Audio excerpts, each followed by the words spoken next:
my name is Mary, and I shall be your guide today through our tour of Universal Studios and our grand history.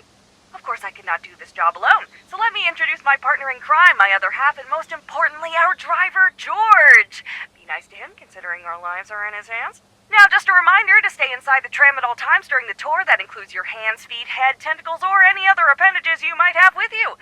The last thing we need is for someone to get caught on something or fall out of the car and create a real-world trolley problem. Contrived ethical dilemmas aside, how about we get this show on the road? After you, George!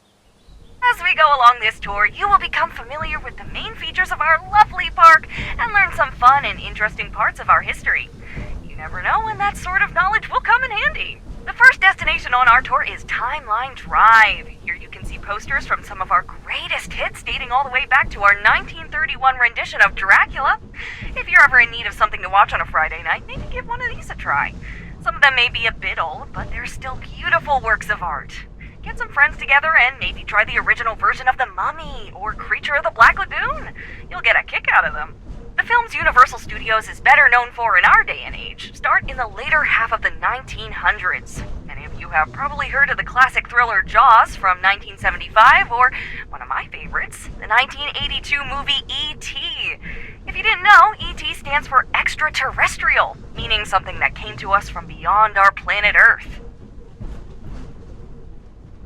Over on our right, these large structures are the studio's production buildings.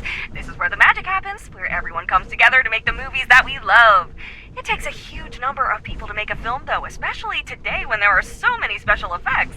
Of course, we need actors, but we also need writers to make the script, directors to make sure that the actors and everyone else make the best artistic choices, and producers to keep everyone on schedule.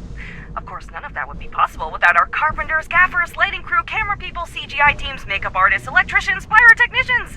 Honestly, if you can think of a job, chances are someone with that job has worked on at least one movie with us here, or at least for a little while. You're now entering the New York section. We're only here for a moment, but you can see the Museum of Antiquities. There, you'll find our Revenge of the Mummy ride, where you can help defeat an ancient evil alongside the brave and dashing Rick O'Connell. Don't worry, we'll be back to see the rest of New York later.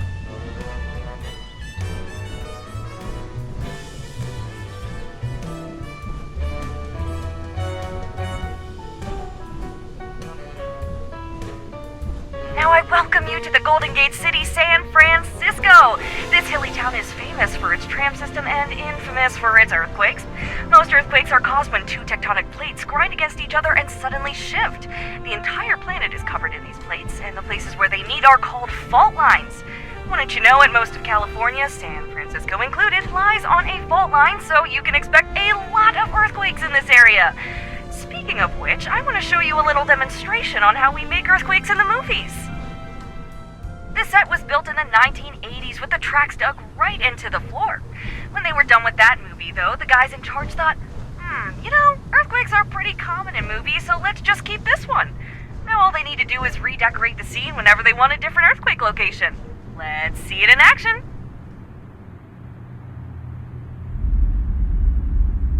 Here we go.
to go again within just 15 seconds. You don't actually film in there too often, but it seems self-use and makes for a fun demo like that. Anyhow, welcome back to the Big Apple. This grand old town has history and culture everywhere, provided you can overlook the Yorkshire Terrier-sized rats, and is a massive hub of the arts. The famous street Broadway is home to some of the best and most popular theater performances in the world, but you can find beautiful, rich work all over town. The city is like an incubator for the arts, a place where some of our country's greatest works are born, including a bunch of movies. Not everything is filmed in California after all. Passing on our left, we see the building where the ride based on Steven Spielberg's famous film E.T. runs. If you haven't yet, you should give it a whirl. Now that's something to phone home about.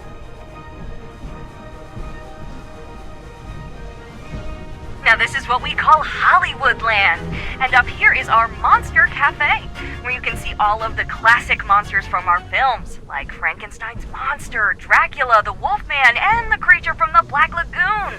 And don't worry, they don't bite much.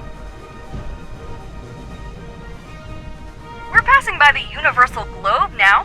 Right now it's missing something though. I heard that Woody Woodpecker asked you to help find the missing letters and restore the globe. I hope to see those letters back soon. The park just isn't the same without them all spinning around. Something smells swampy. I heard a green ogre lives over there.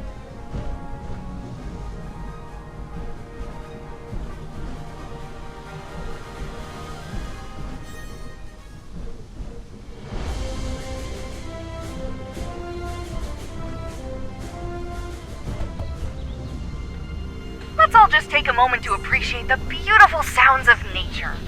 Of course, that's all just part of the movie magic. From here, though, we'll be taking a turn into the darker side of the park.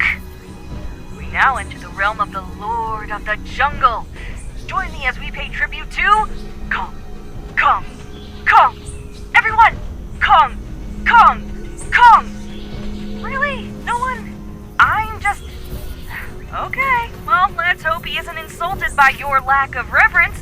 Otherwise he might throw this tram all the way to New York, and I don't mean the movies that we just drove through on the way here.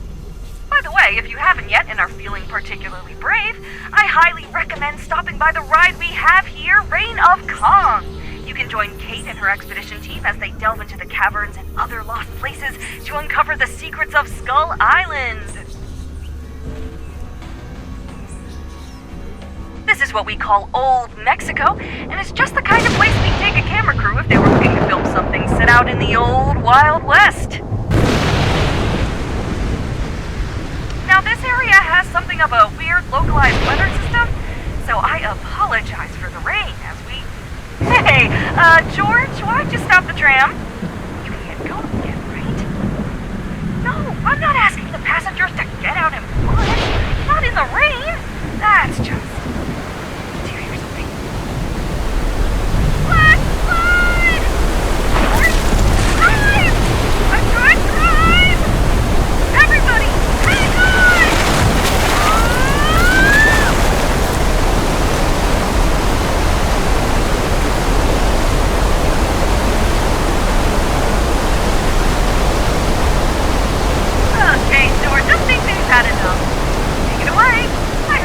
that little demonstration of how we make rain and floods happen on set. We pump in thousands of gallons of recycled water from tanks at the top of the hill for every one of those. If you were lucky, you might have also noticed the hidden pipes and sprinklers that are set into the roofs, trees, and telephone poles of the set, creating that lovely rain effect. But enough of the Wild West. Cowboys are fun and all that. What's the wildest thing you can think of that we might have here?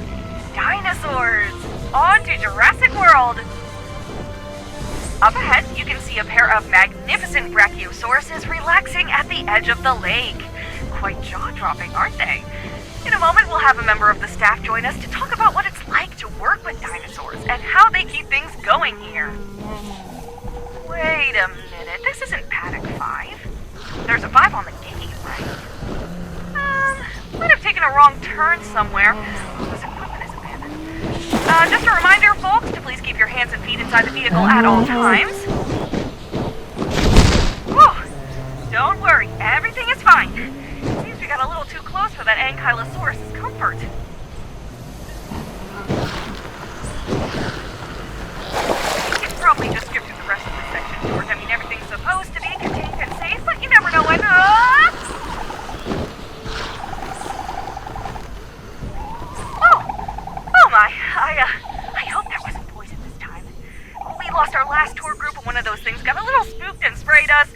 mean, I don't feel like I'm about to keel over and pass out, but, well, maybe everyone should take a quick shower once we're done with the tour, just in case.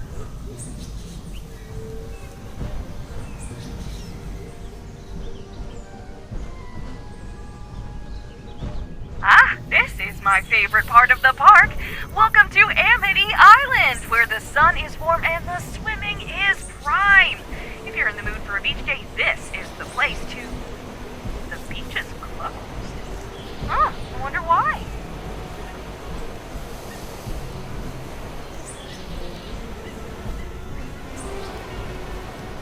George! George, get us out of here! Go, go, go, go, go, go, go! Is the tour group just cursed or something? I don't know how much more of this my nerves can take. Oh, where is Police Chief Rudy when you need him? Well, if you don't mind the giant killer shark, you're all more than welcome to come back and enjoy the Jaws ride at Amity Island, where it's always the 4th of July. Oh, my heart. Seriously, George, I'm starting to think it's time we quit this game. I mean, you saw what happened last week when the Velociraptors got Charlie. Now we're being charged by sharks and sprayed repeatedly by poisonous frilled dinosaurs. Well, I know it's otherwise a pretty good gig, but you don't think they'll feed us to the Velociraptors if we do, right?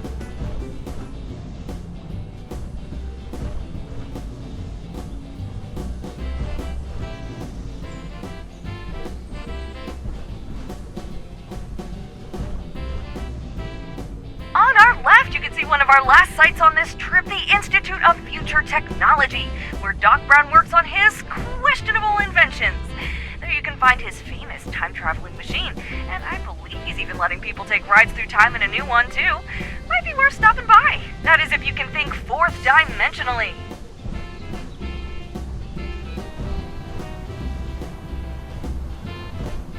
Speaking of time travel, we're going to go back in time to 1955 to the famous Hill Valley Square. Maybe you recognize it from Marty McFly's adventures in Back to the Future.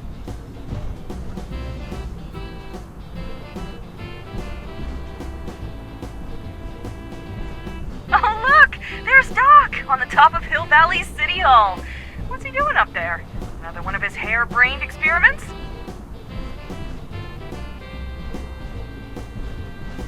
Let's stop for a second and see what he's up to. Though I don't like the look of those clouds. Hey, Doc! You need a hand or anything?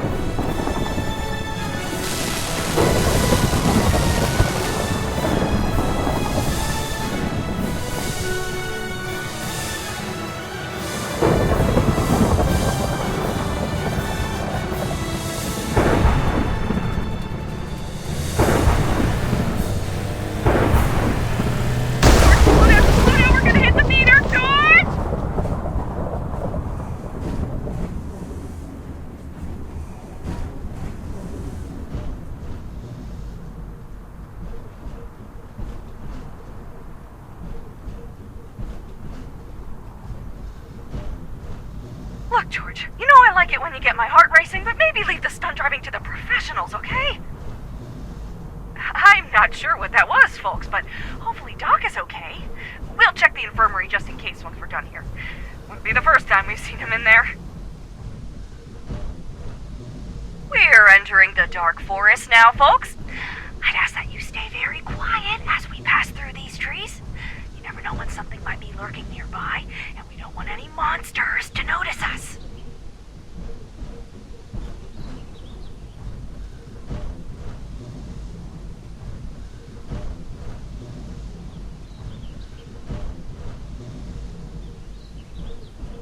And here is our last stop on the trip, Little Europe and the Court of Miracles. Several of our monster movies were made here, at least in part. Over there you can actually see a set of double doors that were used in... What's that sound? And drive, George, drive! What was that about? That looked like the Bride of Frankenstein's monster. But where is... Look, there he is! At the top of the windmill! How did it catch fire? I think he's trapped in there. Oh no, the poor thing! Just kidding. While it may look like the windmill is on fire, it's actually just special effects. They will put out those fires in a few minutes, and there won't even be a singe on the structure itself. Now, just to be clear, because a lot of people forget about this, the monster we just saw is from the movie Frankenstein, but Frankenstein was the name of the scientist who created the monster, not the monster himself. A common misconception.